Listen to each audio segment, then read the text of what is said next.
Have mercy, baby. Hey.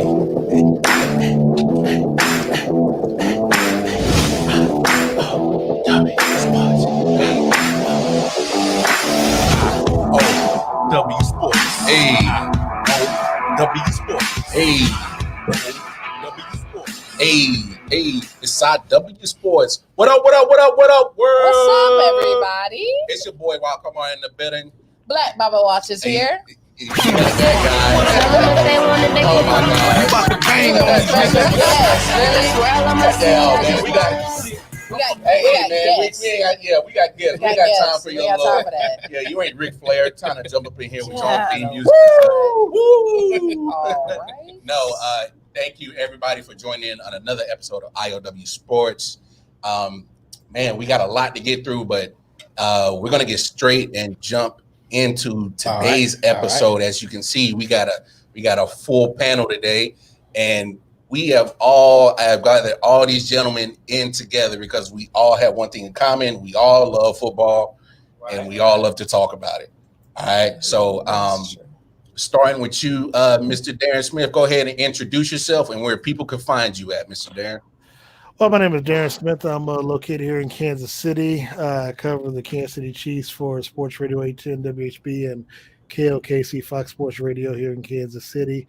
You can find me on Facebook, Twitter, and Instagram at Darren Smith WHB. All right. Chris, go ahead. Introduce yourself. Let the people know they can find you. How's everybody doing? I'm Chris Gucci. I'm a co-host on the Chop Sports podcast. You can find us on iTunes, Spotify, pretty much anywhere where you download podcasts. We got an Instagram, Chop Sports Podcast, and a Facebook group. Check us out. A lot of fun in there. You know all about it. You're a part of some of it. So, yeah. All right, Mr. Wren, tell them, introduce yourself and tell the people where they can find you at, sir. Sure. My name is Ren Dex. I also co-host. My podcast is the Pewtercast. It's a Buck centrist podcast that we've been doing for 5 years. All right. We have over 500,000 downloads and over 500 episodes under our belt. Best place to find me is on Twitter at Rendax at Ren _DAXT. All right. Again, gentlemen, thank you for joining the show. It's championship weekend. Yes. All right. And that's the reason why I brought you all guys in. I wanted to get a panel of everybody, perspectives for each representing teams. Unfortunately, I couldn't get anybody to represent the Bills Mafia. I don't know if they just stick with Bills Mafia. They don't mess with nobody else. I don't know. They're having like a Royal Rumble right now. Yeah, I don't know what. Yeah, they jumping off the tables and jumping. But so we're going to start with the first game on Sunday. We're going to start 3 p.m. Eastern Standard Time. We have the Green Bay Packers hosting the Tampa Bay Buccaneers. So, Chris, what are your keys to victory for the Green Bay Packers? Controlling the blitz, like the line of scrimmage. The only thing that I think that Tampa Bay is really bringing to this game that scares me a lot as a Packer fan is the blitz. The receivers, we've been shutting down the pass game pretty much the last 8 weeks. Mainly, I just don't think that Aaron Rodgers is going to turn it over 2 times. Last game, he threw a pick 6. We were up 10-0. The first 20 minutes of the game, we basically controlled. Up 10-0, threw a pick 6. The very next play that we had from scrimmage, he threw another pick. You're not going to see Aaron Rodgers throwing 2 picks. We never recovered. It was 10-0, and I believe we ended up losing the game 38-10. Yeah. And I want to know, too, this is the 19th anniversary of the Tuck Rule game, too, today, as we record this. So we'd like to get a little revenge on Tom Brady for my boy Charles Woodson. Leave my Brady alone. So Chris, is it fair to say that if the Packers were to lose, would that be the scenario again if Aaron Rodgers was turning the ball over again? Well, Bakhtiari being hurt and them linebackers and the way they get after the quarterback with the front four, I think JPP might be questionable. I think that's a big key, how healthy he is, if he is able to go. But yeah, I just think controlling the line of scrimmage with Bakhtiari out, I want to see how our line responds against. Clearly, we did well against the Rams, but this is a whole new challenge. They have a lot more speed at the linebacker position, and in Tampa. Yeah, Devin White showed out last week. Yeah. Same question, Mr. Wren. Yes. What is the Tampa Bay Buccaneers' keys to victory this weekend? Score more points than Green Bay. Sounds so simple, but so There you go. Simple, but it's not easy. I think Gucci kind of hit the nail on the head there. The Tampa Bay, as Buck fans, we looked at that Saints game that, we just avenged that. And we said, don't even look at that week 9 game. And, coming in if I'm going to do that, I definitely can't look at the week 6 Packers game and go, oh, just wash, rinse, and repeat and do that. We are a completely different team since the bye week, offensively, defensively. They've switched some things up. Namely on defense, they play a lot of cover 2 deep with man concepts underneath, and they're playing a lot more press man on the edges. But the biggest thing is they found how to hide Devin White in coverage, and that is to blitz him, have him spy the running back, green dog blitzes, however you want to put it, and then sporadically put him out in coverage, and he's played some of his best games in coverage since then. Keys to victory, who knows, man? I mean, you got 2 top 5 rosters, you got 2 top 3 quarterbacks, we're deep at wide receiver. They have the best receiver in the game. In the trenches, sure. Are they going to run the ball? We stop the run well. They don't stop the run that well, but they have been lately. So is Aaron Rodgers going to turn the ball over twice? No. Yeah. So what's going to happen? It could be, the easiest answer, the low-hanging fruit is whoever has the ball last wins. Okay. I think both teams are going to try to keep the ball out of the other opponent's hands. Basically, the Bucs going to try to keep it out of Rodgers' hands and vice versa. And I think the Bucs have the advantage in that because they've also figured out that they can't win unless Brady's standing up. So now the 5-man routes are not there or gone now. They're 3-man routes. They're keeping Gronk in. And with Bakhtiari being out and some shuffling on that offensive line, Jenkins is a hell of a guard, one of the best in the league for Green Bay. But I think that's sort of where it's going to win. And, whoever has the best run game, that's a big key, but it's not necessary. Not in today's NFL. Today's NFL, now you got to stop the pass first. And if, and then whatever you have left over allocated, put that to the run. It's not like it was just even 5 years ago. So, keys to victory, don't turn the ball over. Aaron Rodgers gets sick. The bus crashes on the way to the stadium and the defense doesn't show up. It's going to be a really good game. It's going to be fun to watch because these are 2 top quarterbacks, at the peak of their careers, master classes of their craft. And it's going to, let's go. Yeah, it's going to be, I think it's going to be definitely different from that week 6 matchup. I don't see a 28-point win. Oh no. Honestly, I didn't even see Aaron Rodgers throwing 2 picks in that last matchup. So I mean, Mr. Smith, Mr. Darren Smith, you being an outsider, how do you see this game going?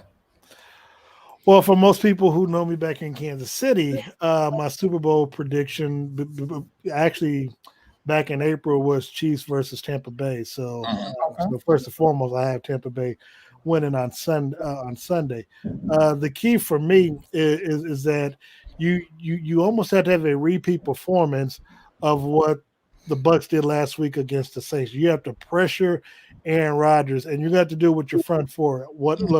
However Ndamukong Suh can get into the mind of Aaron Rodgers, that's what's going to me. That's what's going to have to happen. And Ndamukong Suh is going to have to play outside of himself, bring back those Nebraska Cornhusker days, and get after Aaron Rodgers. It's easier said than done, but you can't allow Aaron Rodgers and Devontae Adams to beat you. If they beat you, they need to beat you by running the football. You don't want to have Aaron Rodgers beat you by his arm because the weather might be inclement. For a defensive player, that should be the type of weather you want to play in. if I'm a defender for the Tampa Bay Bucks, I want that cold weather because what I want to have happen, I want to set the tone early in the ball game. I want a receiver to get, to catch that pass, and I want to be able to lay my shoulder into him, whether it's a late hit or just coming across the middle. You want to introduce yourself to that receiver. You want that receiver to think twice about catching a pass from Aaron Rodgers and not knowing where you're going to be. Tom Brady on the other end. Tom Brady is going to have to beat. He's going to have to beat the Packers with his head again. Yeah, it's going to be incumbent, in my opinion, on Tampa Bay's defense to, if they can get some stops, Tom Brady is going to have to methodically march down the field. It's not going to do you any good to get into a shootout. Now they're able to score points. I think they've scored 40 points during the 6-game winning streak at least 2 or 3 times. So they can go score for score, but that's not what you want to do in inclement weather with Aaron Rodgers. You want to methodically march up and down the field, take as much time off the clock, and force Aaron Rodgers to come, to have to force himself to score quickly while you're methodically scoring down and going down the field. That's just my opinion. Yeah, no, those are valid points. Just real quick on my take of this game. Kind of piggyback off what you said, Ren. I think it's going to come down to which team is going to run the ball the best. I mean, just to go off for Tampa Bay's side, I mean, even though Leonard Fournette and Ronald Jones didn't have the yardage last week, but they ran well though. They ran well, then Tampa Bay, they stuck with the run. They didn't abandon it. Right. And that's all ganging up on me over here. No, Chris, I'll get to your side in a second. I'm just saying, with them staying consistent and making sure that they had a run game at least present, it kept them it kept Drew Brees on the sideline. Right. And then it kept the flow and they were getting at least 10, 11 play drives, you're eating clock, and then you are also open. To me, that was a real old school Tom Brady, New England Patriots type of game. Right. That was, we're going to beat you up front, and then every now and then have Tom Brady take his shots and kind of pick downfield. It wasn't that Bruce Arians offense that they was running all year, as in Tom Brady trying to throw it. The risk it for a biscuit they had doing last year. Which I was kind of I think what kind of led to kind of some of their up and down play was I think Arians and Tom Brady hadn't had that chance to hey, this is what I do great. Like, come on, Bruce Arians. I've beaten you when you was in Indianapolis. I've beaten you when you was in Pittsburgh. I know how to win in the playoffs. Right. Ride with me. And I think once they finally got on that same page, you saw what you got last week. And that defense, man, I mean, not to knock on Drew Brees, we all kind of feel that I'm not speaking for you guys, but I know that, that's not the same Drew Brees that we're accustomed to. And somehow Tom Brady's defied the logic of time, and I don't know how. But because he's the GOAT. I mean, you can't debate who. I mean, you can debate it, but I'm saying you can debate what the criteria for the GOAT is. There's a lot of different debates when we're talking about the GOAT. Exactly. We talked about that last. Generations go. You can't. Right. It's just, you're right. Most definitely. Now on the Green Bay side, I mean, Aaron Jones is different. I mean, don't get me wrong. I think they slightly benefited from not 100% Aaron Donald. But to me, Aaron Donald wasn't going to make or break that game, as in by himself, because at the end of the day, it's a team game.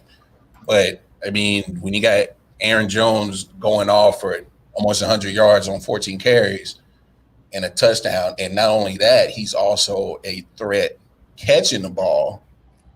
And, I mean, in my opinion, I think this comes down to the running game. I mean, even Devontae Adams didn't, quote unquote, go off last week, numbers wise, at least.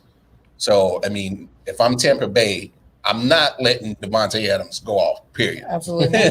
If Devontae Adams has a big game, you might as well pack your bags up and go back to Florida. Go back to Florida. Yeah, it's not going to happen. Awesome. So I hate to sound like a broken record, but I agree with the run part. Yeah. I mean, you got two cerebral quarterbacks. Yeah. You got two excellent quarterbacks. So I think it comes down to where's the advantages at. Mm-hmm. I think Tampa Bay have better weapons when it comes to receiver rise. Mm-hmm. But even with that, I still go back to the run game.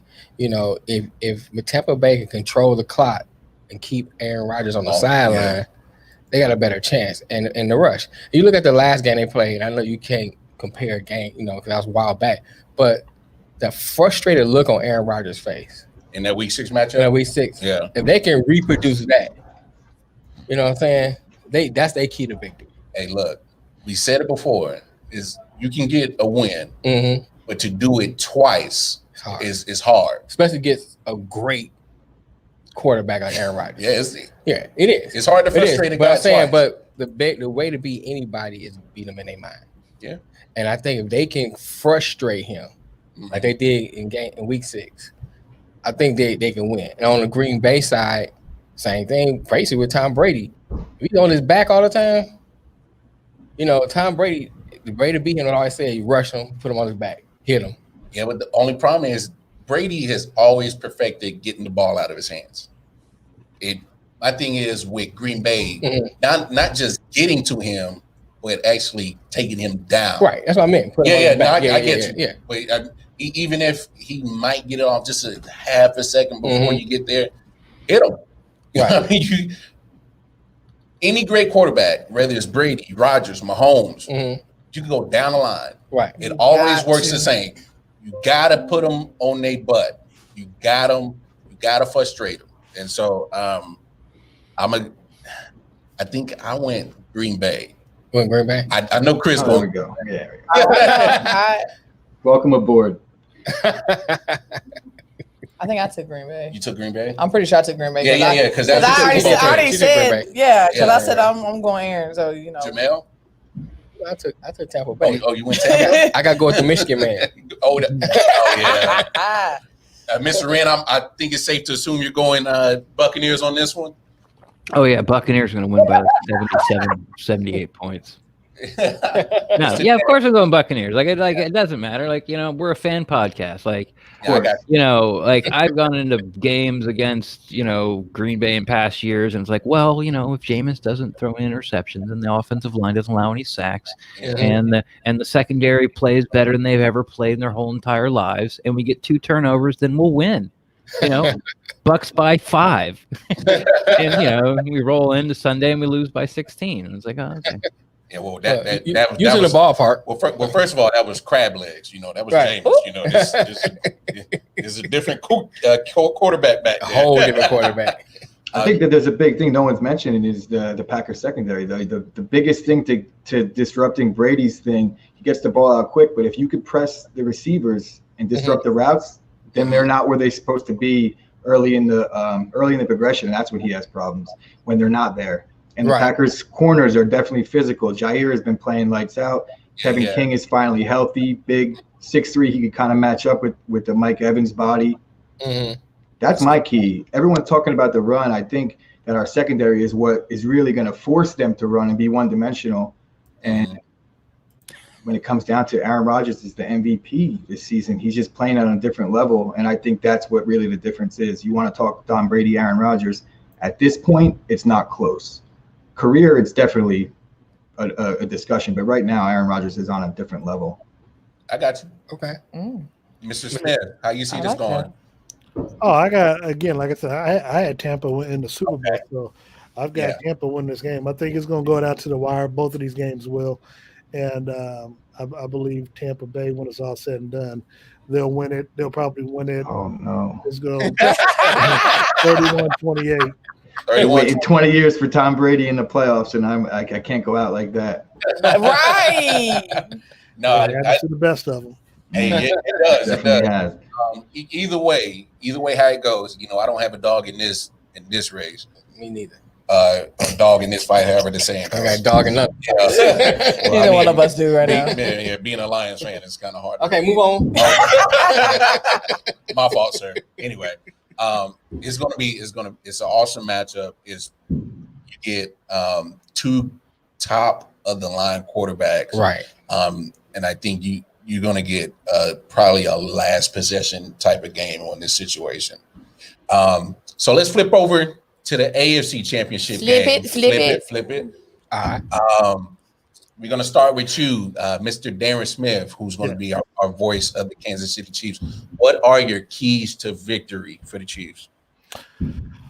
Well, obviously, protect Patrick Mahomes at all costs, but to be quite honest, you really just have to worry about the connection between Josh Allen and Stephon Diggs. Cole Beasley is going to be a factor as well. But for Kansas City, you just have to avoid the big play. Respect the running game, even though they don't run as often because they feel like they don't have that type of running game. But you respect it enough that you're aware of it. This is where the money players show up to play. Chris Jones, Clark, Tyrann Matthews, Steve Spagnuolo, and calling the defense. This is what you're here for. I mean, and this is what it's all about. So it almost sounds cliche, but it really isn't. If the Kansas City Chiefs show up and they just do their job, it shouldn't be a contest whatsoever. You know, they took Buffalo out of their game in week 6 when they went up and ran the ball successfully for 245 yards. Patrick had 2 touchdowns, only threw for 200 yards, but they didn't have any turnovers. They got pressure. They got pressure on the Josh Allen. He was 14 of 27 in the game. Threw 2 touchdowns, 2 interceptions. Stephon Diggs only had 6 catches for 46 yards and a touchdown. So, again, it's going to be a situation on what type of defense that Steve Spagnuolo designs for Sunday's ball game. I expect – look, nobody expects Patrick to not play and not start in Sunday's game. So what happened this past weekend, it is what it is. But Patrick is going to play. He's going to start. And it's just going to be a scenario. It's just going to be a situation of what kind of plays that Andy Reid calls. If Sammy Watkins and Clyde Edwards-Helaire are able to play in this game, you pretty much have the Chiefs at full strength. So you'll have the weaponry of Patrick Mahomes at full display. On top of the fact you got 17,000 fans at Arrowhead. So I mean, I just like our chances in Sunday's game. Yeah, that's I'm going to do my best to not be so biased. You're going to be biased because of your team. No, I'm not going to be biased because, I mean, you know, unfortunately, we weren't able to get a Buffalo Bills representative up here. But to me, the keys to victory for Buffalo, and I'll let you guys chime in on this, I think they have to get a more a balanced offense because what the Chiefs don't do well on defense is stopping the run. So they have to get some type of run offense to take some of that pressure off of Josh Allen. And, you know, as much as Josh Allen has improved on his completion percentage, I mean, just 2 years ago, the guy was almost, completing 53%.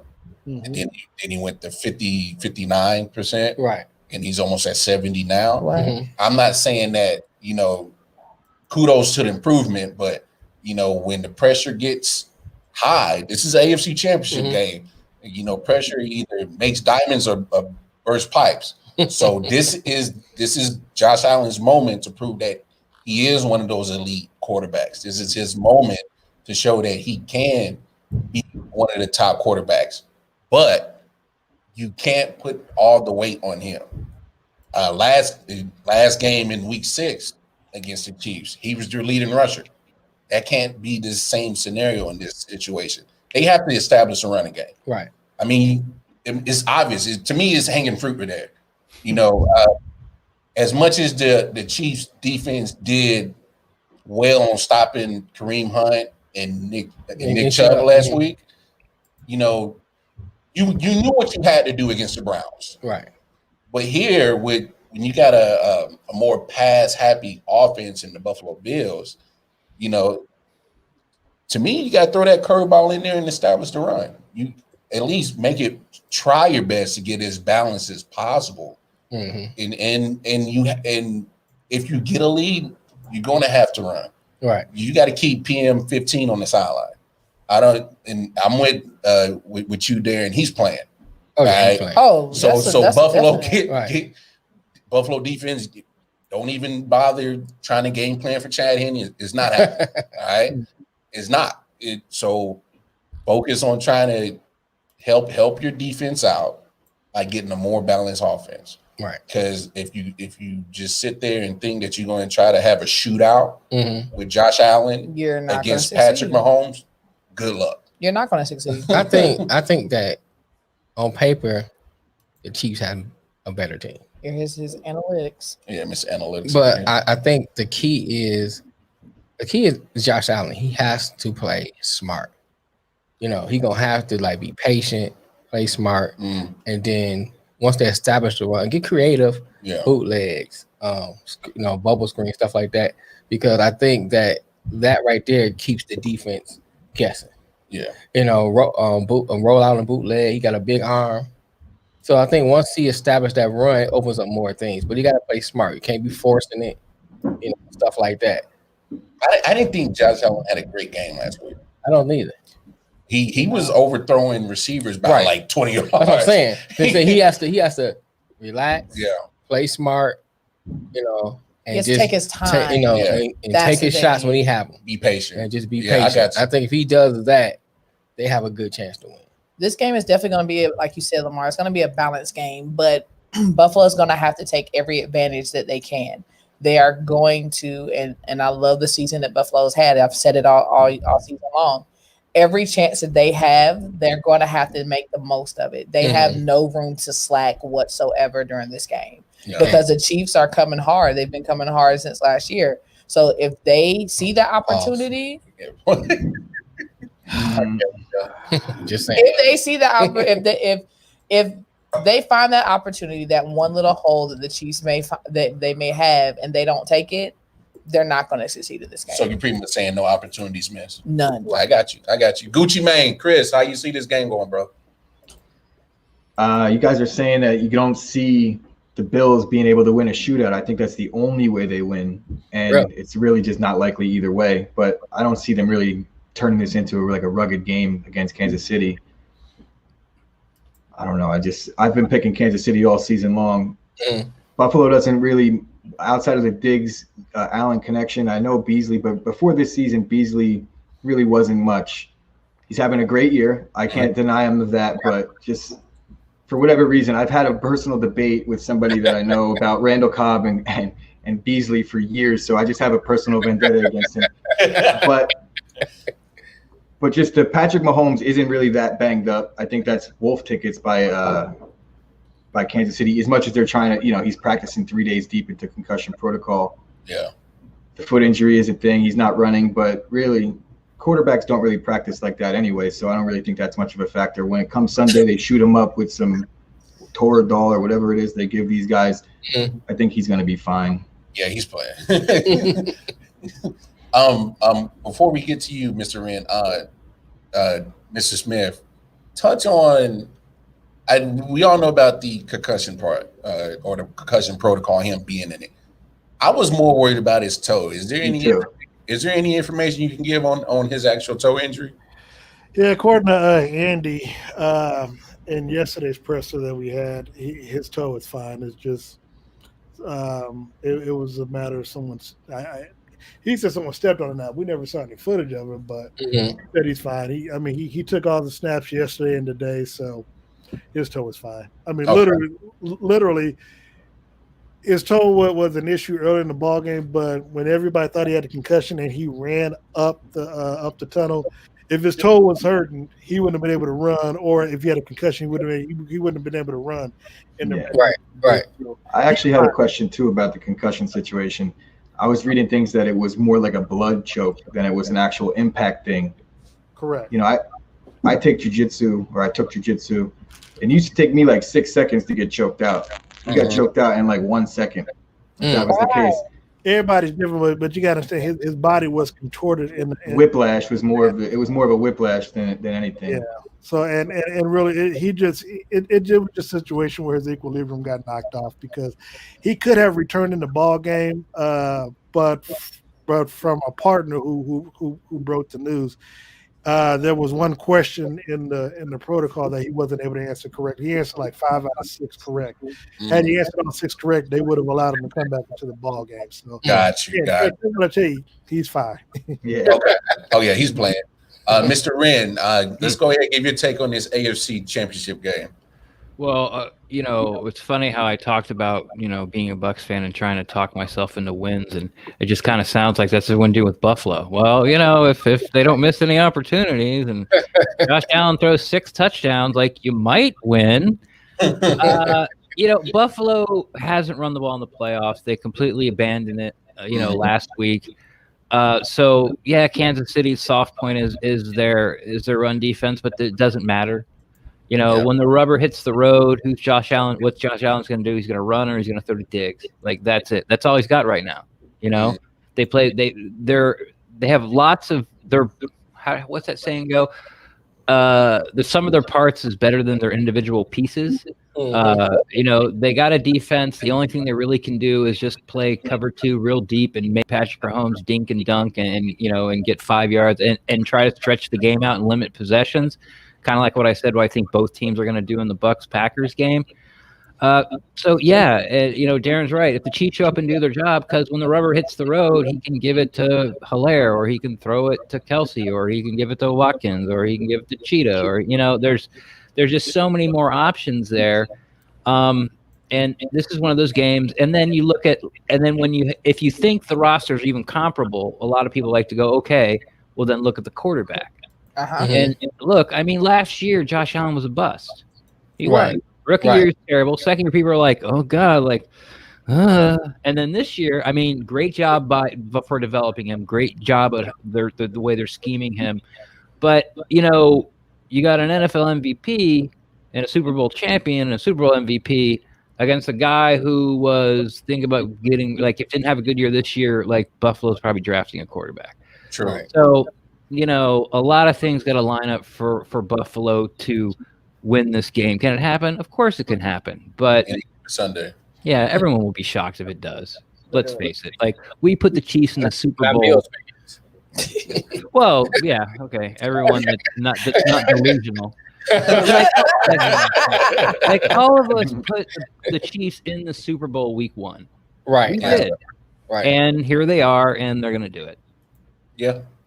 So fair enough to say everybody's going Chiefs on this one. Yeah, I picked Chiefs. Mr. Darren Smith, you're going Chiefs. Gucci Mane? I hope not. But yeah, I'm gonna go with the Chiefs on this one. Yeah, and I if I had to pick, of course I want the Bucs to win, and then I want Buffalo to win because I want Brady to beat Buffalo again. He finally leads the division. No, that's not what I wanted. But they finally get to win. They win the division. This guy's gone. It's our time now. And year 1, they look up and they're in the Super Bowl, and there's Tom just smiling. So Hey guys, good to see you. There's a plot in his arsenal. No, gentlemen, we're gonna go ahead and let you guys get back to your fantastic lives you were living before this little 20 minutes. Mr. Wren, I thank you. Go ahead, let the people know one more time where they can find you at. Sure. Our podcast is the Pewtercast. You can find it on all social media platforms. You can find it on all podcast platforms, and you can find it on YouTube. If you're interested, anyone who's listening, we go as soon as it hits 000 in the fourth quarter. We go live. We get about 300-400 people in the chat. We bring people in like you guys do through StreamYard here, and we talk about the game. And of course, with Tom Brady here, this right after the game, instant reaction show has really exploded. So everyone's welcome. Just look for the Pewtercast on YouTube, and again, on Twitter is the only way to get a hold of me because, no offense, Facebook is dead. At Rendax, REN_DAXT. Gucci Mane, Chris. You can find us on the Chop Sports podcast, available on iTunes, Spotify, like you said, anywhere you could find any podcast.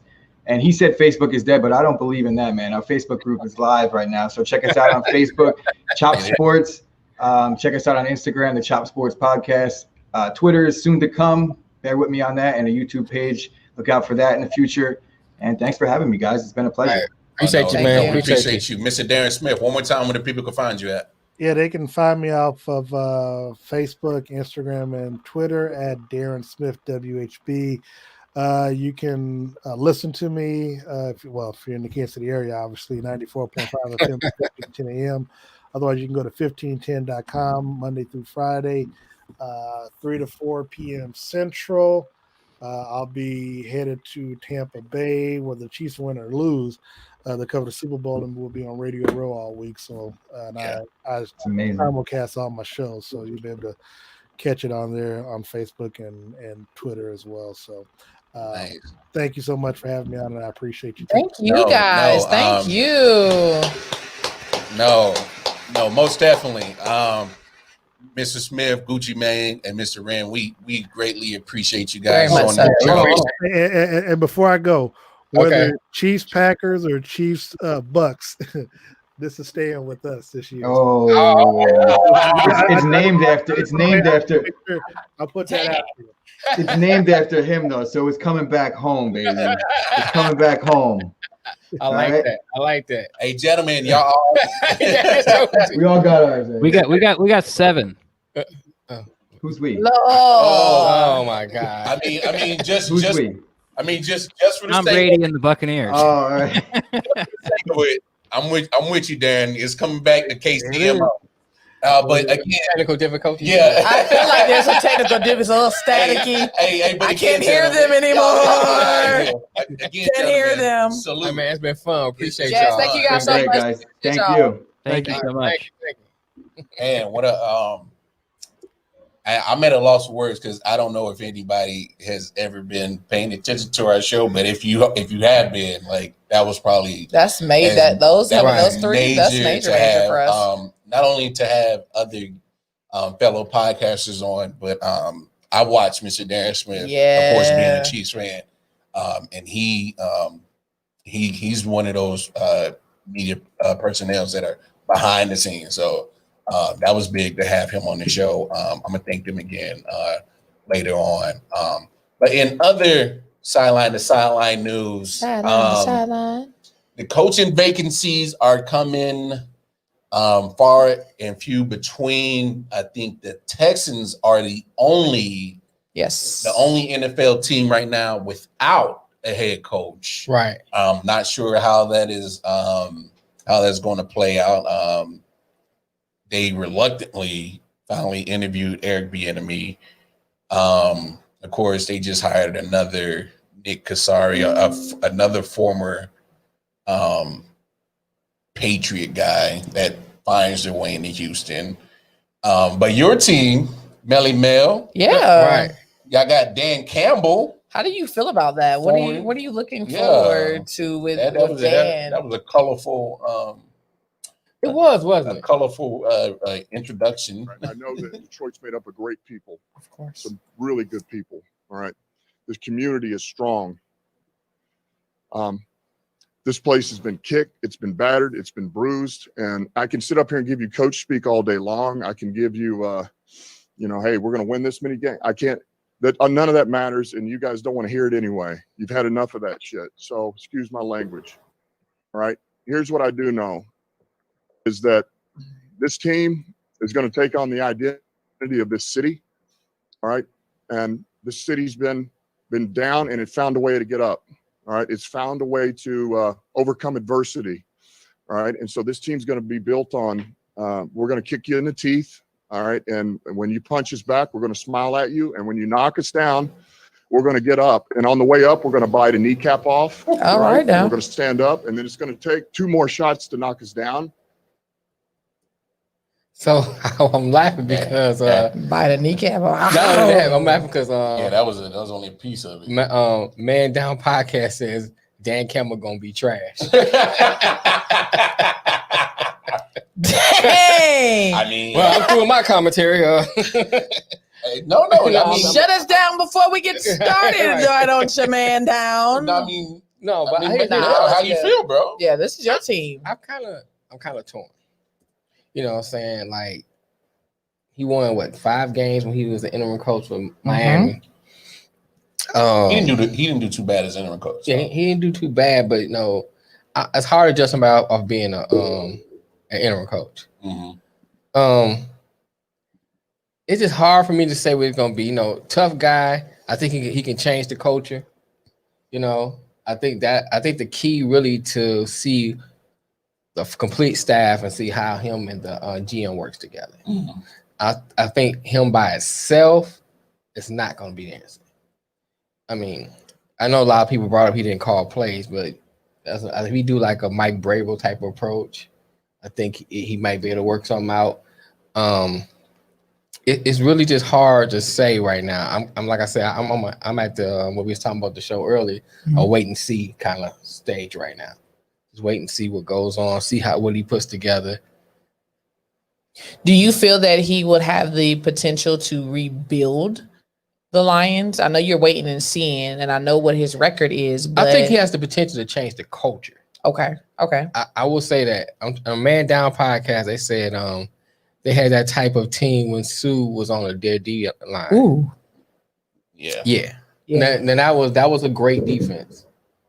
It just didn't do nothing with it. Yeah. They had a great defense. I think with Dan Campbell, he can come in and change the culture. And sometimes culture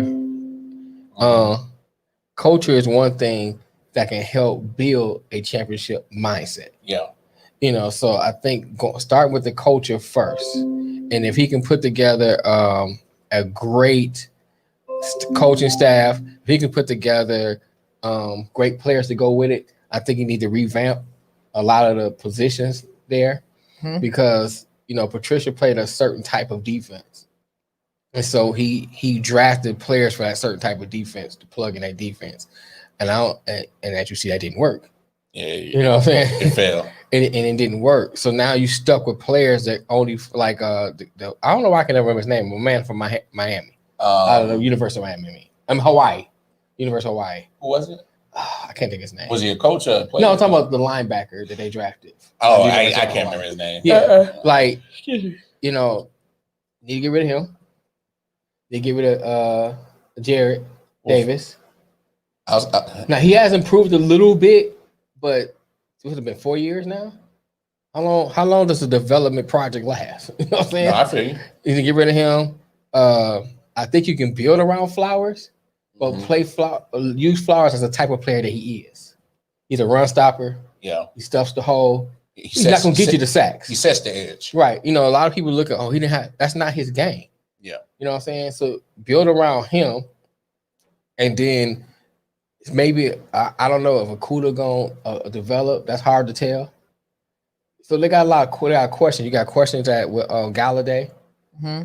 No, is he on that injury track? Yeah. You know, so should you trade him? Why people might want to take advantage of his skill? Then you got Stafford. You know, I'm glad you got there. I'm surprised. I'm surprised you didn't get there first. No, I was gonna let last. Thought you were gonna poke my No. I got you, Shadi. I ain't gonna. Wait a minute. Now you got them eye blockers on. I wouldn't have done up with smudge glasses. I'm actually surprised. Like I said, I'm surprised you didn't start with that. That is the biggest question. It is. What do you do with Matthew Stafford? Oh, damn! Studio falling apart. Apparently, what do you do? Your studio fall apart. Apparently, the studio don't like what's gonna happen with Stafford. Here's the thing with Stafford. Yeah. If you are set for a total rebuild, I think you get rid of Stafford.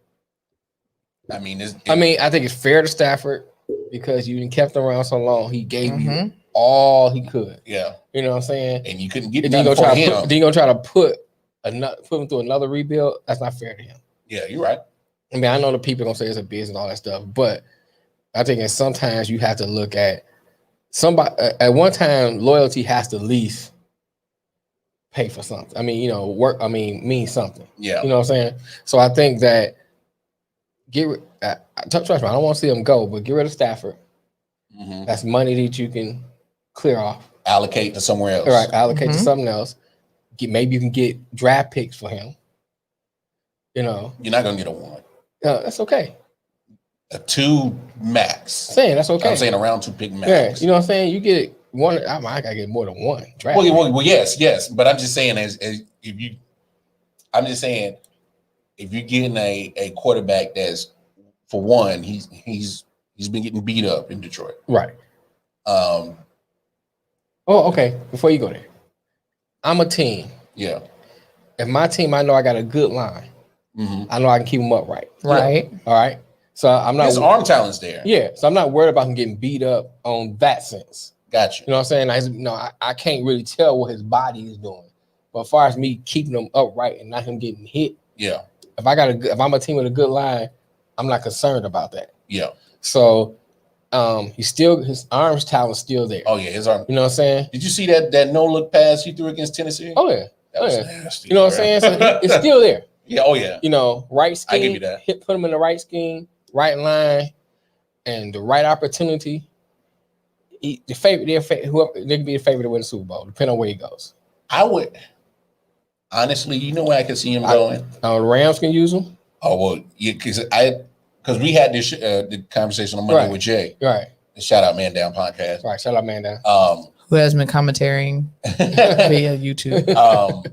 Jay said something today. He was like, maybe it's time to get rid of golf. Yeah. And then funny, after that, I was listening to like the Adam Schefter podcast and other podcasts like that. They kind of mentioned almost the same thing. Yeah.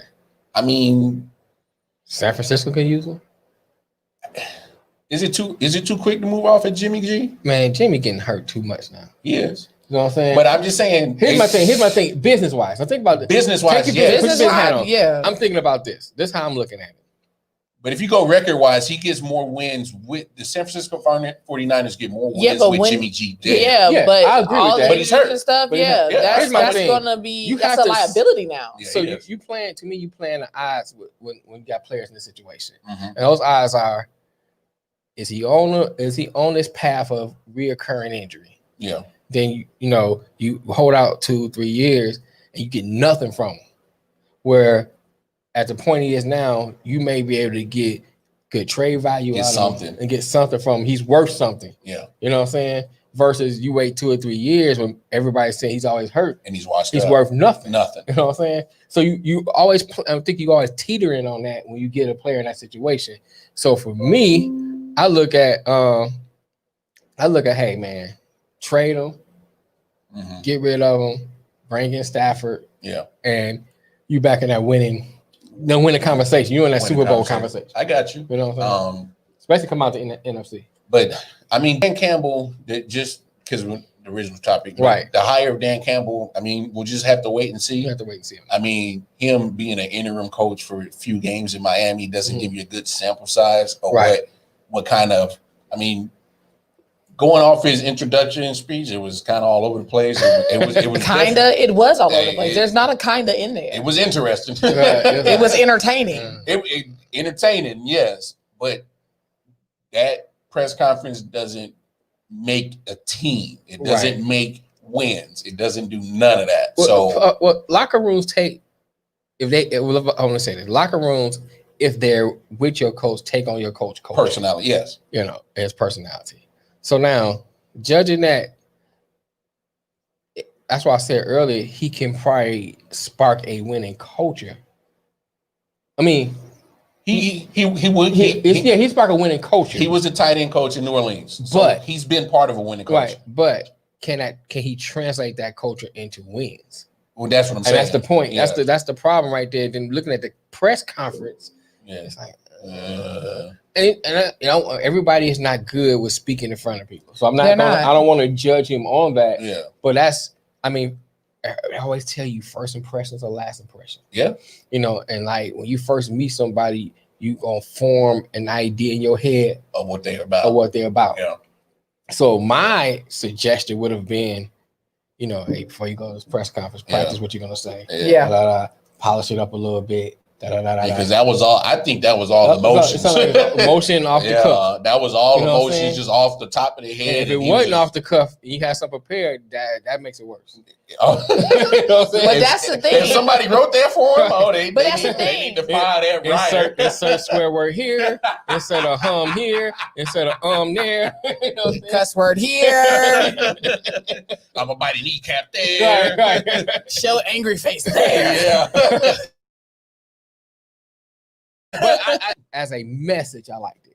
No, You know what I'm saying? Well, that's what I'm saying. I think the message it showed the passion. That speech was definitely passionized. You can't, Yeah. no doubt about that. But there's a difference when you are in like Jamel said, you got to put your business hat on. Mhm. When you're in that realm, Yeah. you have to be careful how you show your passion. Yes, the passion he gave was great, but the way that he presented it, his passion could have been a whole lot different and a whole lot better. He could have buttoned that up. Because we already look at the Lions sideways, so that's no pun to you. That's no pun. You know, no, but I applaud Lions management for not dipping in the Patriots pot again. Like, like enough of that.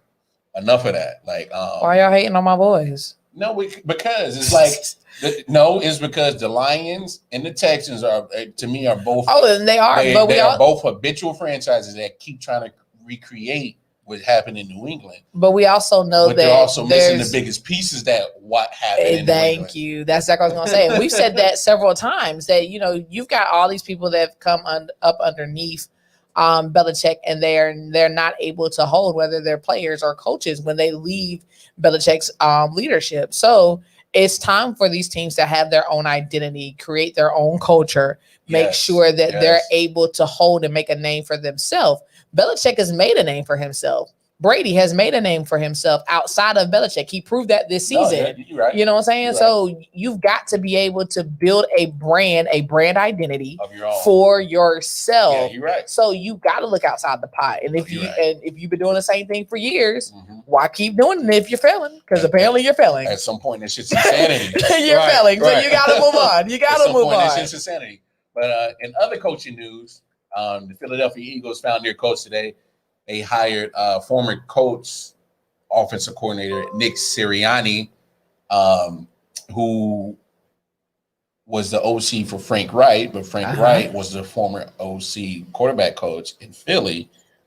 Was there for pretty much Carson Wentz's 2017 great season. So to me, it's kind of weird that Frank Wright goes off and gets the head coaching job, and then now his OC goes back to Philly. I don't know what kind of teamwork they had. Well, just saying, from outside looking in. I mean, obviously, this hire was to get the best out of Carson Wentz, of course. So, and you can't get Frank Wright, so get somebody who's probably going to have similar philosophy as him. And you try to get the most out of Carson Wentz because you're paying him a lot of money. A lot. I mean, so will it work? I mean, I don't know. It's questionable. It's very questionable. I mean, we don't know. Again, questionable. I'm gonna say no. To me, it's hard. I just want to voice my opinion early, so when it happened, I got you. Told you so. No, you're right. But I'm just saying, it's hard to recreate something, a moment of success that Carson Wentz had with one coach. But Sirianni may have certain philosophies that Frank Wright did have, but that doesn't necessarily is going to translate over into Carson Wentz playing better. Right. Because let's be honest. I mean, he's tearing up the studio too. Yeah, what is y'all doing? It ain't us, brother. It's not us. Man. You took the studio with you to Detroit. Okay, that's all I said. Why y'all wait till we pay for everything? We're still paying on it. You know what I'm saying? I might have had a warranty. Now that's what you paid for. No, I mean, there's no guarantee of what's going to happen with Carson Wentz because let's be honest, he played like trash the last 2 years. And he did. He regressed since his first injury in 2017, and then last year was a culmination of the worst regression. That's why they went out and got Jalen Hurts. Mm-hmm. So I mean, that's another thing. Then what do you do with that? That Jalen Hurts Carson Wentz controversy. I mean, you let the man play 4 or 5 games. How many Hurts play? About 4 or 5 games? 4. 4. So let the man play 4 games, right? Start 4 games. Let me say that. You let the man start 4 games. Now you're gonna go into the next season, pull him, and put Carson in. You know what I'm saying? I think that's just idiotic to me. Yeah. Yes, it's crazy.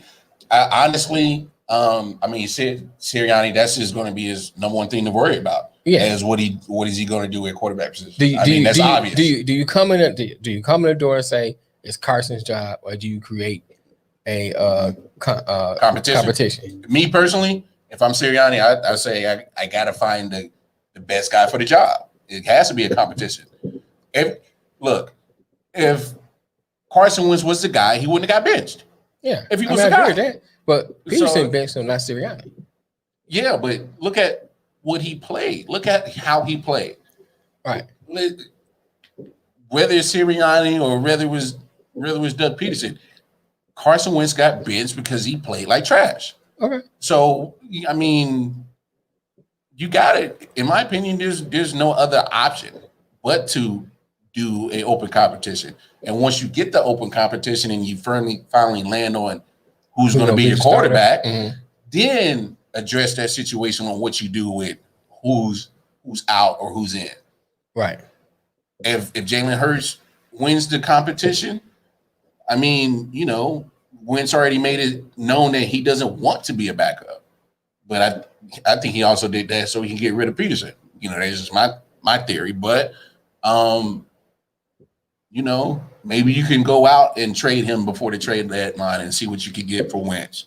If he doesn't want to be a backup. But in my opinion, if Carson Wentz gets the starting job, Jalen Hurts I think he'll be, I don't want to say he's going to be content with being the backup, but look at Jalen Hurts' career. I mean, the same thing happened with him in Alabama. He was the man, and then he turned into the backup. But then when Tua got hurt, he went in and saved the day. Mm-hmm. I mean, at this point, Jalen Hurts has been in that situation before. So, I mean, right. You with $35 million, you got to play the guy. Yeah. But at the same time, that's a lot of money. It's a lot of money.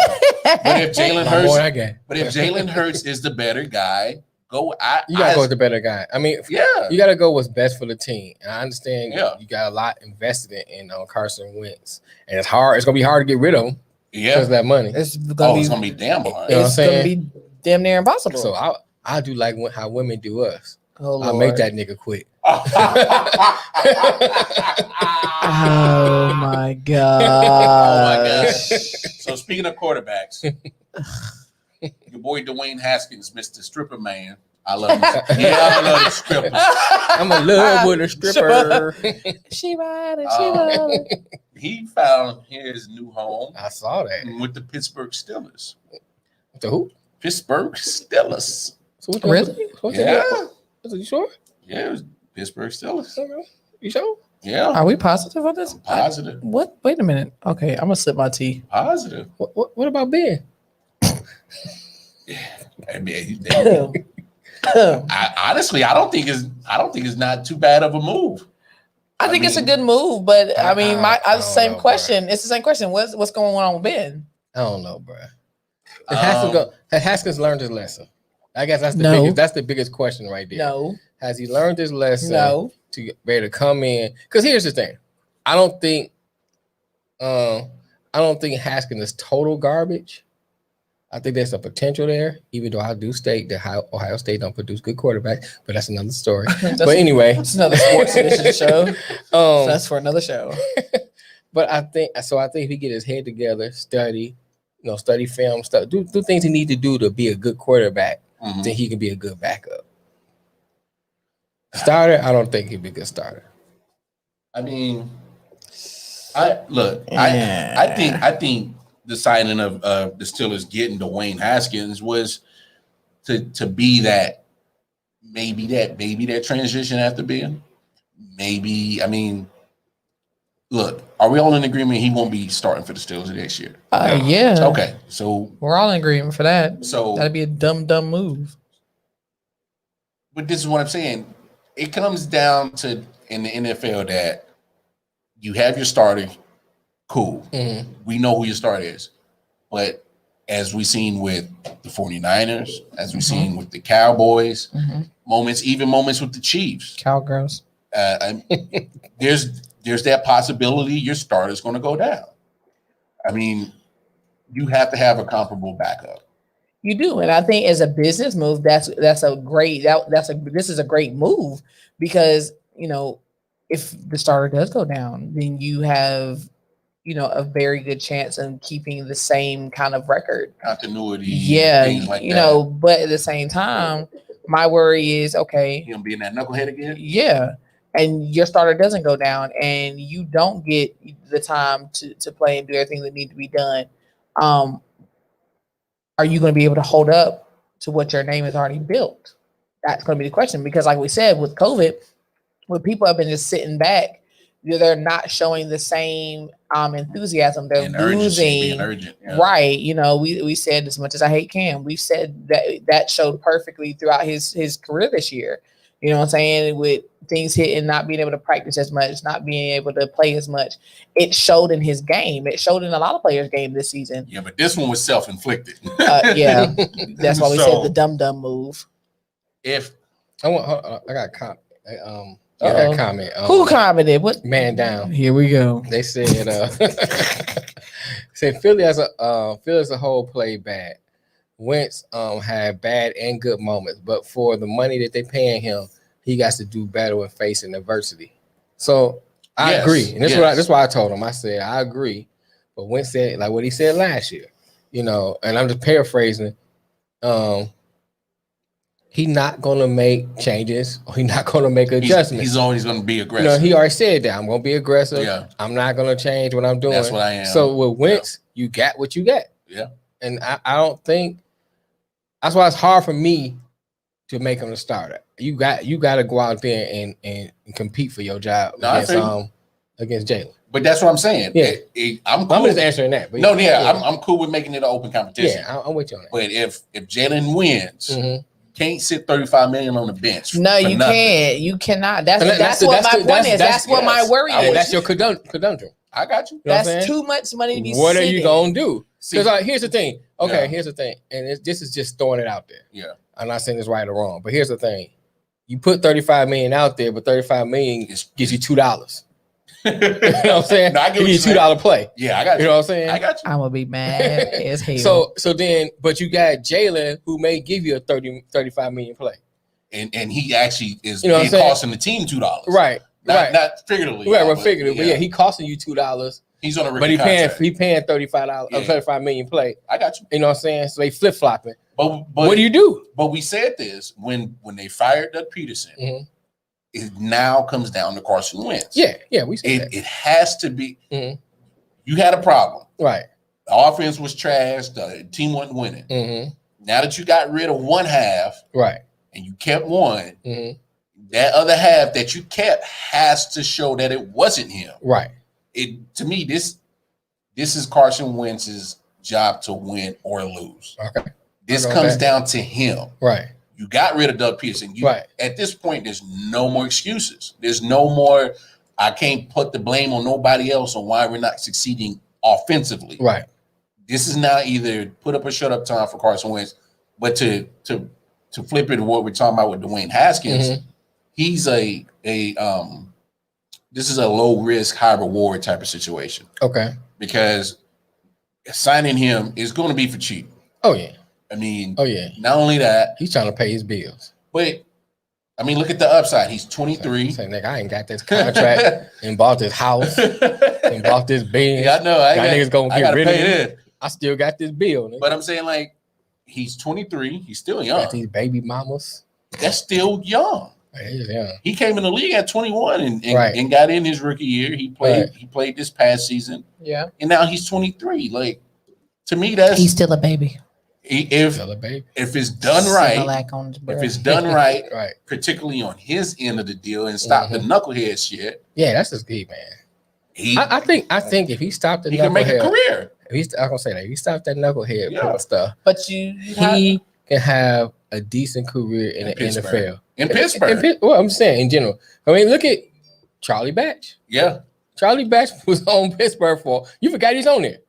You know what I'm saying? But he came in when Ben got hurt. I'm saying. And he produced. I'm just saying, but you know what I'm saying? Yeah, he was a great backup. Yeah, he was.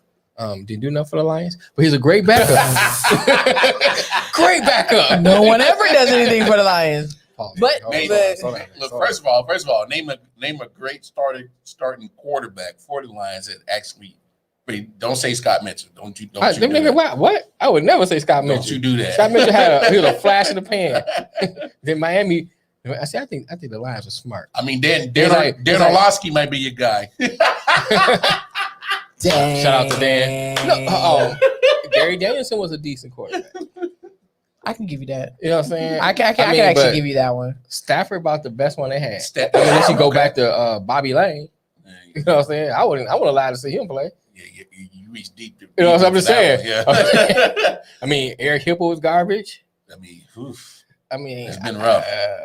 What's some man named Andre Ware? Oh, he goes down as one of the biggest busts. I mean, he won a Heisman Trophy. Yeah, you know what I'm saying. So, I think Stafford. You gotta go with Stafford. You gotta go with Stafford. Yeah, but I mean, that's why I hate to see him go, man. He's the best they had, and you ain't do nothing for him. I mean, you like Megatron. Yeah, gonna be a Hall of Famer. Walk right out the door. And he walked out the door. Yeah, Barry Sanders, Hall of Famer. He made him quit early. Billy Sims, Hall of Famer. Well, he got hurt, but still. Yeah. You know what I'm saying? He didn't put nothing else around him. He didn't put nothing around him, so he ran him to death. Same with Barry. Yeah. Yeah. So it's like this organization has to get to a point. They get out their own damn way. Right. Right. You know what I'm saying? I don't know what it is. Let's see if they can actually do that. That's why I'm hoping that that's the problem. Now they changed and gave it to Sheila. Maybe Sheila make the right changes. Yeah. You know. I mean, I'm not going to get too hard on the Patricia and Bobby Quinn hire because that's the mistake a lot of franchise make in the NFL, trying to reproduce the Belichick magic. But without you cannot create the Belichick magic without Belichick. That's my issue. Here's my thing, and I'm not. Facts. I'm not saying it because I'm a homer. You know what I'm saying? I'm saying it in a general sense. Yeah. I wouldn't fault any team that do it. No, I got you. You know what I'm saying? I got you. But after a while, you gotta be like, all right, this ain't working. Yeah. You know what I'm saying? I'm not hiring none of his people. Yeah. You know what I'm saying? But anyway. Hey, but a lot of people don't give Andy Reid his credit. His coaching tree's been doing a lot better than Belichick. A whole lot better. I mean, he's facing Sean McDermott. He coached under him. Mm-hmm. Who else? Doug Peterson. He won a Super Bowl. Yeah. He came off that tree. I can't remember it. Somebody else they had did the thing too, and I looked. I know. Now I'm trying to think who's sitting around the table. But I mean, coaching is going to be a good thing, especially with Dwayne Haskins' situation. Yes. He got to want to do it. He got to want to do it. But here's my thing. He's got to be consistent with doing it. Yes. That's the problem. Mike Tomlin is a great coach, in my opinion. But there's when he first came in the league, he was more, had his team more disciplined. Right. And okay, so now you get rid of Le'Veon Bell, you get rid of AB, the quote unquote problems. But they're still having problems. Right. Like this whole TikTok and shit is getting out of hand. They shut that down. They got to he got to nip that shit in the butt. I mean, literally. Okay, here's why I say to that, and I'm not disagreeing with you. Here's why I say to that. You gotta. Here's an element to add to that. Let me say that. When Mike Tomlin first came in the league, it was a different type of league. Now, social media is dominating. Everything. I give you that. You know what I'm saying? So it's like now you have to you're dealing with a different animal. Yeah. You know what I'm saying? Where you wasn't really worried about when he first came in the league, players on TikTok. TikTok didn't exist. Yeah. You know, players on IG. IG didn't exist. You know what I'm saying? I got you. So this is a whole different animal. I got you. And I'm not saying he can't shut it down, but it's not the same. You know what I'm saying? He has to figure out how. I don't think it's approach as shutting it down as more as corralling it. I'm about to say it's slowing it down. And it's also the material that you're putting on it. Right. That makes the difference. Time and place. Right. And that's the issue. It's just you gotta think about it. I tell people all the time, you gotta think about it like this. Even though they are celebrities, they're athletes, you still have to think of it. This is your job.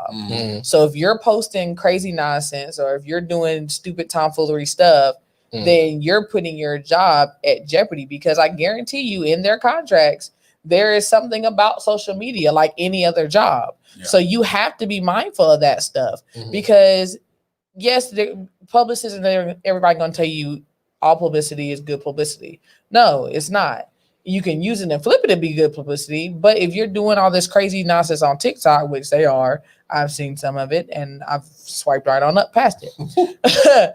You've gotta really pay attention because your fans. Well, honestly, it's a distraction. It is Right, and your fans and everybody else is seeing this, so now they're building this certain look towards you. Yeah, and you may even, for those that are bandwagon fans, you're gonna lose some people. You're gonna hear more stuff. It's gonna take away from the talent and the gift of what your job actually is, and that's what it's doing. no, you're right.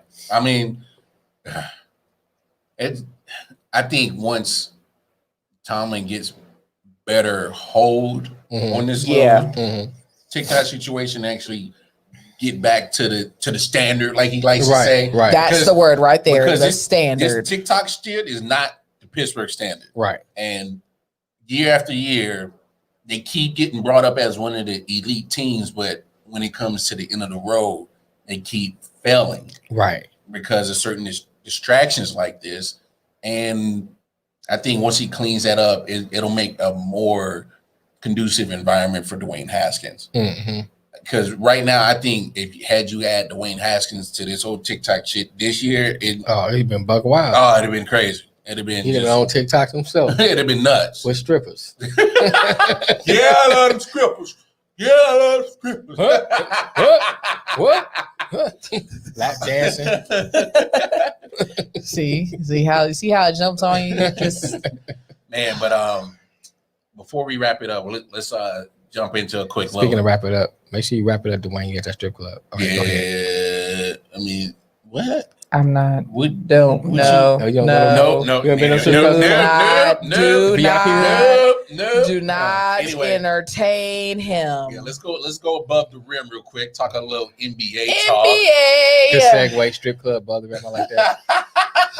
Ducking on Mo's.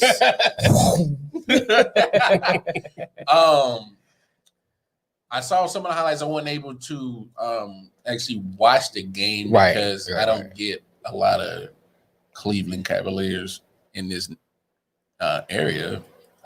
We're in North Carolina, so and I don't have the NBA pass. I refuse to pay for that because I'm broke as hell. Join the club.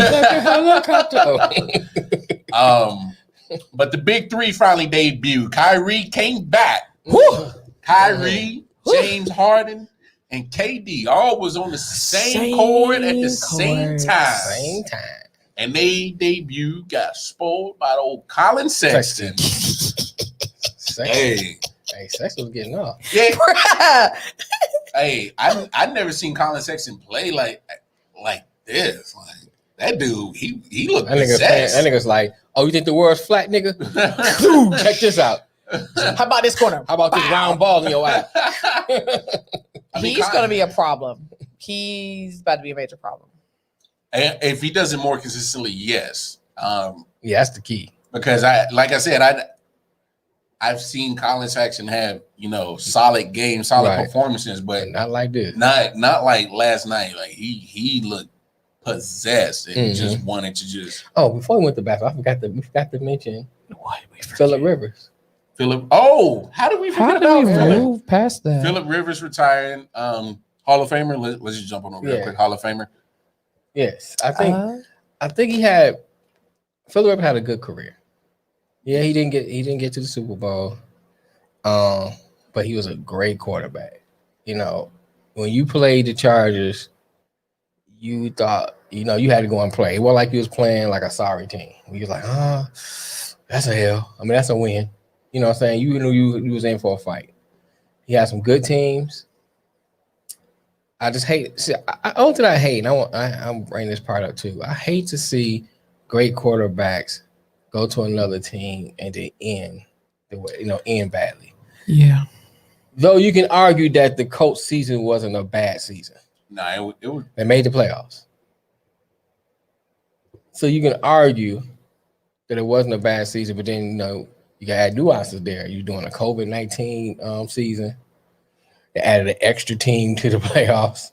Yeah. You know what I'm saying? So that's kind of like a up and down. I mean, you can argue that both ways. But his career was a great career. I'll say this: me being a Chiefs fan, and for 17 seasons that he played, I can honestly say maybe 14 of them, 13, give or take. You like, oh, we gotta bring it. Right. 17's on the other side. Right. Phillip Rivers over there. Right. They always got a chance to win with 17 over there. Maybe his last 3, his last couple of years. Start falling off a little bit. Yeah, his age looked like it was catching up to him. Right. His last few seasons in San Diego / LA with the Chargers. I just say Chargers. Yeah, that pretty works. much. That's what I do with the Raiders. They move so much. They move so much. Yeah, Chargers. The Raiders are like squatters. We're gonna squat this city for a couple years. Yeah, and we're gonna move on. Right. You're right. He gets on my nerves. I swear he does. You're right. It's called y'all the squatter Raiders. The squatter Raiders. Squatter Raiders. So Phillip Rivers his last few years with the squatter Chargers. Right. He started telling off, and then that's why I was actually surprised that that the coach actually signed him for that last year. I thought they'd at least probably either go into the draft and develop somebody, or trade for a more adequate veteran. But I mean, he didn't play too awful this year. No, he didn't. In that playoff game, I don't think he was the reason why they lost. Right. I just think that that show, I thought that was more coaching choices, like going for 2 and doing things, and going for the 4th down in the first quarter, which didn't make sense to me. But I mean, he was adequate. I mean, but he also benefited from good defense. Not only a good defense, but the coach got one of the better offensive lines. That's right. So that was beneficial for him. Right. I mean, he got a whole bunch of kids. He got like that's all. Let me read Allison's. You said that Allison left a comment about it. Yeah. She said he got like 9 kids. She was like, the only thing I know about him is that he has 10 kids. Shout out to Allison Dorr. That's too many. Yeah, retire and go help your wife. Shout out to Allison Dorr. How Records. Hey, she not wrong. She not at all. Hey, she has some good points right there, sir. You might want to take note. Miss Rivers needs some help. She's like, all right, enough of this football shit. I need bring help. your butt home and help me rear this children with these chaps now. You did. I mean, hell of a competitor. Right. I think if you go by numbers wise, I think he'll get in for sure. Oh yeah, he'll get in. I'll let somebody else debate that. I don't know how to really feel about him being a Hall of Famer, because in some instances I could say yes, he's a Hall of Famer, and then last few years I'm like this guy, But I don't think that when the Hall of Fame vote comes in, they don't do it on a totality of someone's career. They just don't. I mean, because there's a few Hall of Famers that's in there. The last couple of years was like, you know what I'm saying? They ain't know when to quit. I mean, Terry Bradshaw Hall of Famer. Right. I didn't understand that one. Well, I mean, when you get 4 championships. Yeah, but it wasn't because of Terry Bradshaw. Right. That's again why I didn't understand that. I mean, we could debate that all day long, but I'm saying he's in there. It's too late now. He in there. Ain't no coming out. I mean, you pause. This Phillip got better numbers than Bradshaw. Right. Only thing missing is championships. That's it. So I mean, honestly, if you can say that Bradshaw is in there, I mean, but that's what I'm saying. If you saying Bradshaw is in there, you gotta put Phil. You gotta put Phil in there. I mean, you're gonna put Eli in there, right? I mean, Marino don't have a championship. He's in there. Yeah, but Marino. I mean, he was that guy. I'm gonna say there's a difference. He was that guy. Like we said before, what's the criteria? And that's I think that's a lot of people's issue when it comes to the NFL Hall of Fame. Right. What's your standard? And let me what's say your criteria? I'm not saying Marino don't. Marino was an excellent quarterback. Oh yeah. I mean, I have to love to watch the Dolphins play. But I mean, it's super a team duper. Game. It's a team game. It's a team game, and they didn't win it. So, nope. But all right. Nope. Let's go back to above the rim. Let's go back to the NBA. Let's go back to above the rim.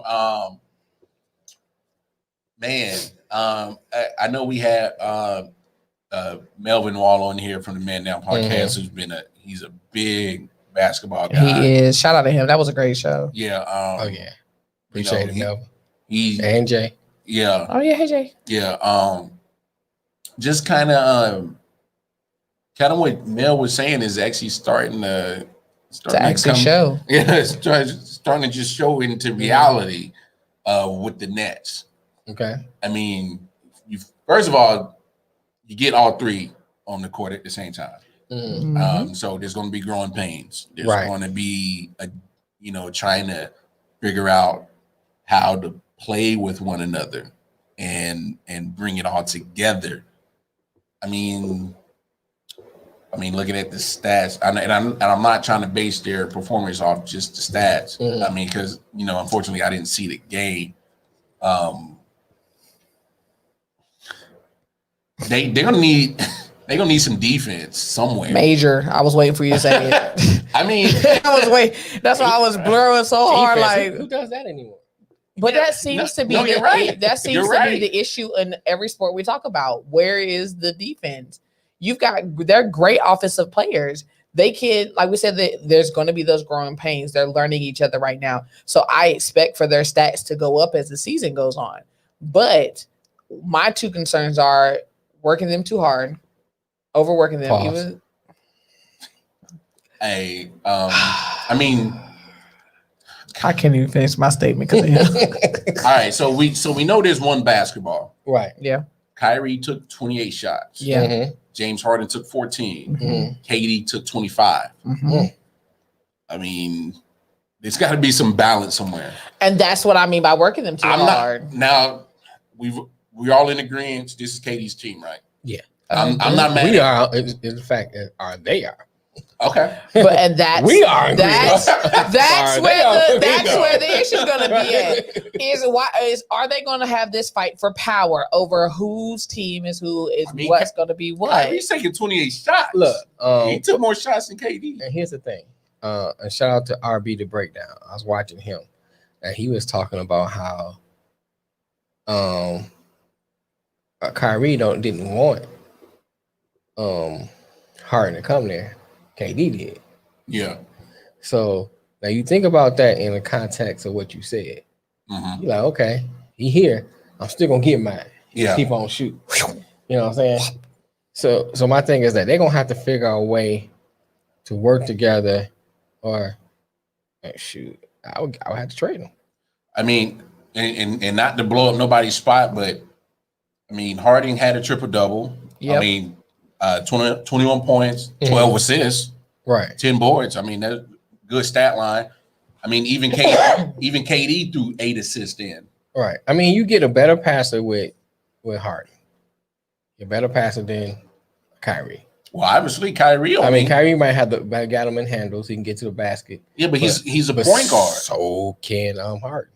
My thing is Kyrie is the point guard. Right. Like, I'm not saying, and we know this, that Kyrie is not your traditional point guard. Right. That's going to facilitate then score. Mm-hmm. I mean, he took 28 shots. Right. And then you got 3 assists. They need to take some of those shots and put them on the assist side.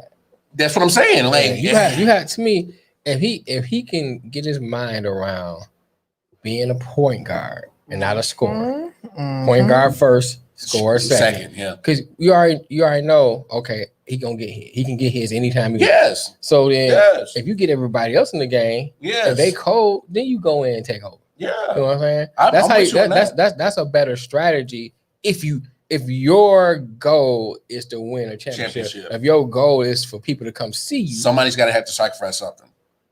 Then that's a whole other discussion. I mean, somebody's going to have to sacrifice. You know what I'm saying? Right, but who's going to sacrifice? Who's going to have the? You got to do what they did with Golden State. It's KD's team.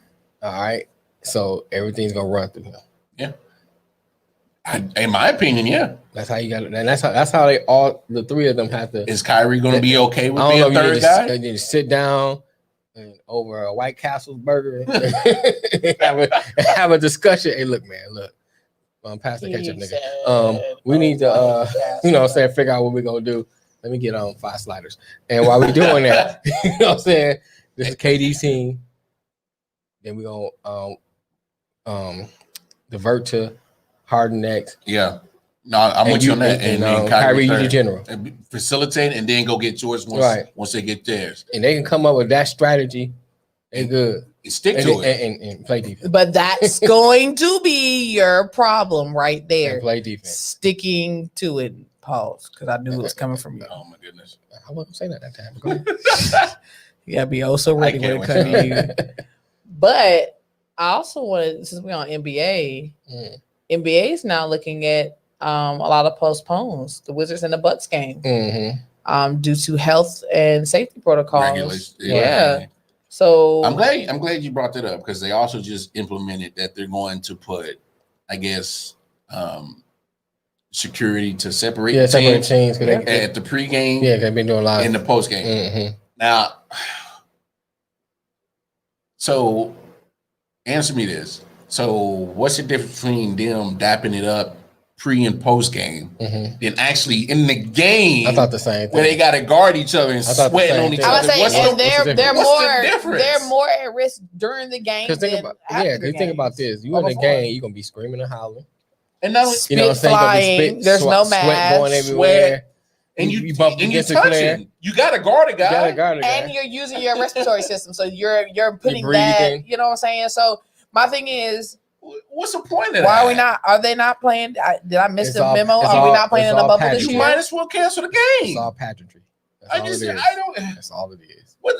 It's pageantry. It's just I saw that shit and I was like, what? It's just job security for the security guards. That's all it is. That's all it is. Extra security guards, more job security. Thanks to the Wizards and the Bucks. My nephew need a job. I'm just upgrade the security thing. I know, but I'm just confused on the implement of that. But it just okay. Now, correct me if I'm wrong. Did I miss it? Are they not playing in the bubble this year? No. So that's your problem. Remember, we said that at the beginning. We said that at the beginning of the season. If the NBA plays in the bubble, then they will be fine. Because last year, when everything hit and they were playing in the bubble, we didn't have any of these issues. They controlled it. Now you see they're not playing in the bubble, and not even halfway into the year, not even a whole month into the year, you're already having to postpone because the Wizards do not have a minimum of 8 players to play. Most teams have played 12, 13 games, and they're talking about playing 72. Right. The NBA is not consistent. I don't see how they're going to finish this regular season. They're just not consistent. They need to be more consistent.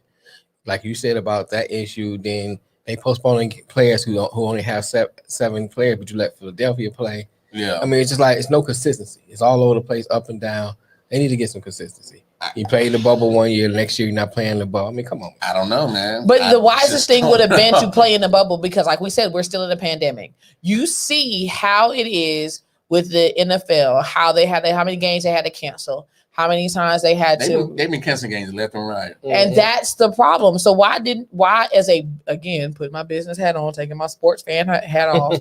Why not, as a business owner, as somebody who is over top of the NBA, say, listen, we succeeded with the bubble last year.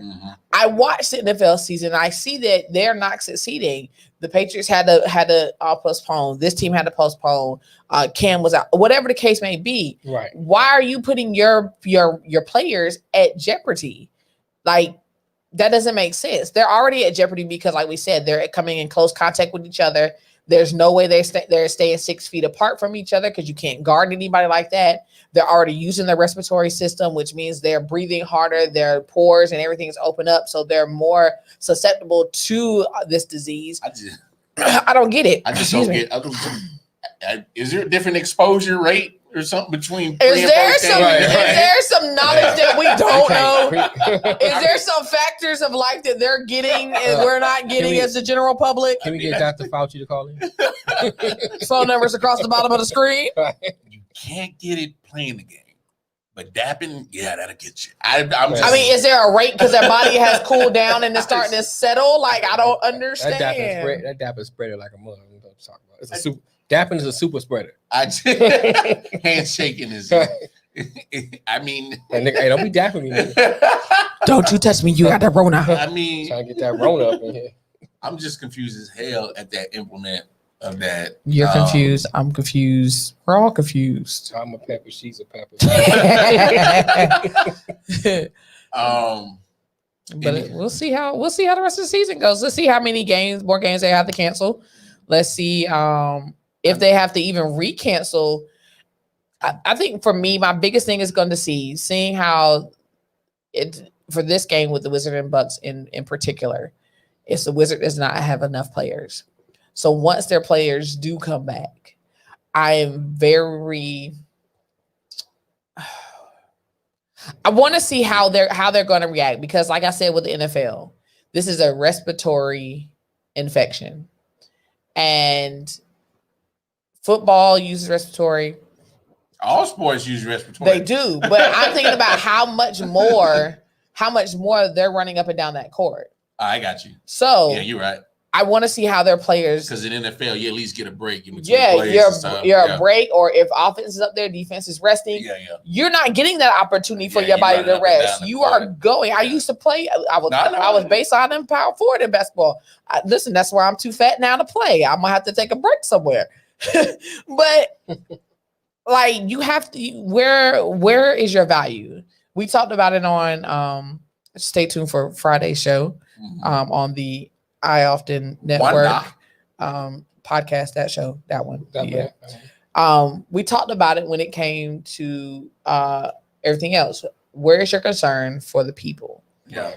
These people are, yes, they're making y'all money, blah, blah, blah, but they're still people. So where's your concern for that? But it's not just the NBA, NHL. That's what I'm saying. Too. It's all the sports, and you would think that with NHL, it'll be a little bit different because, quote unquote, the hospitals are freezing cold because it keeps the bacteria and all that kind of crap down. You playing on ice. So, but I mean, the players are going to come in contact with each other. They definitely they fight during the game. They're coming in contact with each other. What do you mean? I mean, not only that. I mean, they're not because. Because they end up doing this something similar to like a bubble situation last year. They did. You're right. Stanley Cup playoffs too, and similar to the NBA, they're kind of they're traveling and they're doing pretty much not allowing fans in the stands. And then but I did see people in the stands in Texas, Houston. The Rockets had a couple. It was just a couple. So they might be doing the modified, like some of the NFL teams were doing. Yeah, but for some reason the NFL is right now is the only successful sports company to actually start their season on time and finish it. So yeah, I don't know what the NFL's. Of course we've seen their outbreaks, but they managed to always get them under control real quick and finish the regular season off, and we're almost at the end to playoffs. So maybe the commissioners of the NHL and NBA need to reach out to Goodell and see. What you doing, man? Hey, man, what y'all doing? Like, hey, we coming. Yeah, they gonna have to. But we have reached that point in time that we have reached the end of the show. Any last comments? Not really, man. I think I said enough. You just said enough? I think I said enough. Yeah, I'm just my only comment is let's put everybody in the bubble. Please just finish it. Just so we can finish it and we can enjoy. We talk about normalcy so much since this happened. Yeah. And sports for a lot of us is a sense of normalcy. Like right. let's put them in a bubble. Let's keep the fans happy. Let's keep the players happy. Let's give us some sense of great entertainment through sports. Like we can't host parties and stuff like we usually do during the season. So give us some sense of hope that something's going to happen. Shoot. Just look at the NHL. Like Ovechkin's going to be out 3 to 4 games because of protocol. Right. When you start losing your big names, like this is another thing that kind of just to piggyback off of our show with Melvin. If LeBron gets it, if KD's already missed 4 games. Kyrie couldn't come back because of protocol situations. I know he had his little sabbatical, but his own self-appointed sabbatical. But then, when he wanted to come back, he couldn't just come right back. Because you got to think about it. 11 players tested positive. Yeah. And that's from yesterday, January 20th. And if that's on one NBA team, which most teams are suited with 15 players, that's your whole team gone. Right. i.e. why the Wizards can't play. They don't have a minimum of 8 people. Hey, they got to do something. They got to get it under control. But Nothing else? Y'all good? I'm good. I'm great. Right. I mean, I don't have nothing else. Everybody, thank you for joining the I.O.W. show. We will be back Monday at our normal time at 3:00. It's that man, Jamel. BB Walters. I'm Wakamar. World, be nice, be kind to each other. We'll see y'all Monday. Peace. So ice, but you the early bird on this motherfucker. Run it. Picture a nigga that's born. After riding his ass and what you see is what's up. Motherfuckers out smarter. Blow him out the water. Word to me. Fuck the ball of my man is deadly as a pin in a hand grenade. 5 seconds before you get ready, you can't follow me. I'll get you more. Ever see a son the show, people. It was.